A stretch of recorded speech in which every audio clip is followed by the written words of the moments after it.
திருச்சி கொலை வழக்கில் ஒருவர் சுட்டு பிடிக்கப்பட்டுள்ளார். திருச்சி காவலர் குடியிருப்பு பகுதியில் நடந்த கொலை தொடர்பாக ஒருவர் சுட்டு பிடிக்கப்பட்டிருக்கிறார். கூடுதல் விவரங்களை செய்தியாளர் பக்ருதீன் வழங்க கேட்கலாம். பக்ருதீன், தொடர்பான மேலும் தகவல்கள். சரவணன், அதாவது நேற்று திருச்சி பீமநகரைச் சேர்ந்தவர் தாமரை செல்வன். இவர் தனியார் ரியல் எஸ்டேட் நிறுவனத்தில் ஊழியராக வேலை பார்த்து வந்தார்.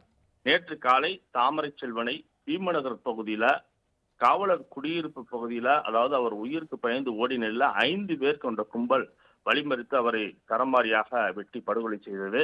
இந்த சம்பவம் நேற்று பெரும் அதிர்ச்சியை ஏற்படுத்தியது.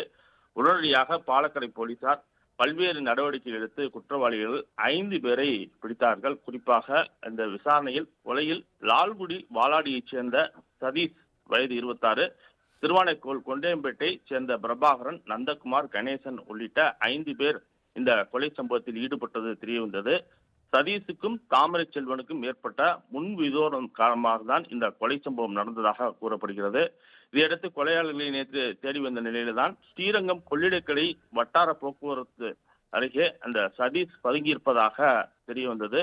தொடர்ந்து போலீசாருக்கு தகவல் கிடைத்து காவல் ஆய்வாளர் திருவானந்தம் தலைமையிலான போலீசார் அங்கு விரைந்து சென்ற போதுதான் அங்கு போலீசாரை சதீஷ் அருவாளில் தாக்கி தப்பிக்க முயன்ற போதுதான் 2 காவலர்கள், அதாவது மாதவராஜ், ஜார்ஜ் வில்லியம் ஆகியோர் அருவாள் வெட்டு காயம் ஏற்பட்டது. உடனடியாக காவல் ஆய்வாளர் திருவானந்தம் துப்பாக்கியால் சதீஷின் வலது முட்டிக்காலில் சுட்டு அவரை பிடித்திருக்கிறார்கள். உடனடியாக அந்த காவலர்கள் 2 பேர், காயமடைந்த காவலர்கள் 2 பேரும் ஸ்ரீரங்கம் அரசு மருத்துவமனையில் சிகிச்சைக்காக சேர்க்கப்பட்டாங்க. மேலும் கொலை வழக்கில் ஈடுபட்ட சதீஷை திருச்சி அரசு மருத்துவமனையில் சிகிச்சைக்காக சேர்க்கப்பட்டிருக்காங்க. நேற்று உடனடியாக சம்பவ இடத்திற்கு திருச்சி மாநகர காவல்துறை ஆணையர் காமினி அவர்கள் வெட்டுக்காயமடைந்த காவலர்களை விசாரித்து மேலும் அந்த ஆறுதல் தெரிவித்து சென்றார். தொடர்ந்து திருச்சி அரசு மருத்துவமனையில சிகிச்சை பெற்று வரும் சதீஷுக்கு அங்கு போலீஸ் பாதுகாப்பு போடப்பட்டுள்ளது. நேற்று திருச்சி பாலக்கரை பகுதியில மாசிங்பட்டில் நடந்த கொலை சம்பவம் பெரும் பரபரப்பை ஏற்படுத்திய நிலையில குற்றவாளி ஒருவர் சுட்டு பிடிக்கப்பட்டுள்ளது குறிப்பிடத்தக்கது. தாங்கள் வழங்கிய தகவல்களுக்கு நன்றி பகுருதீன்.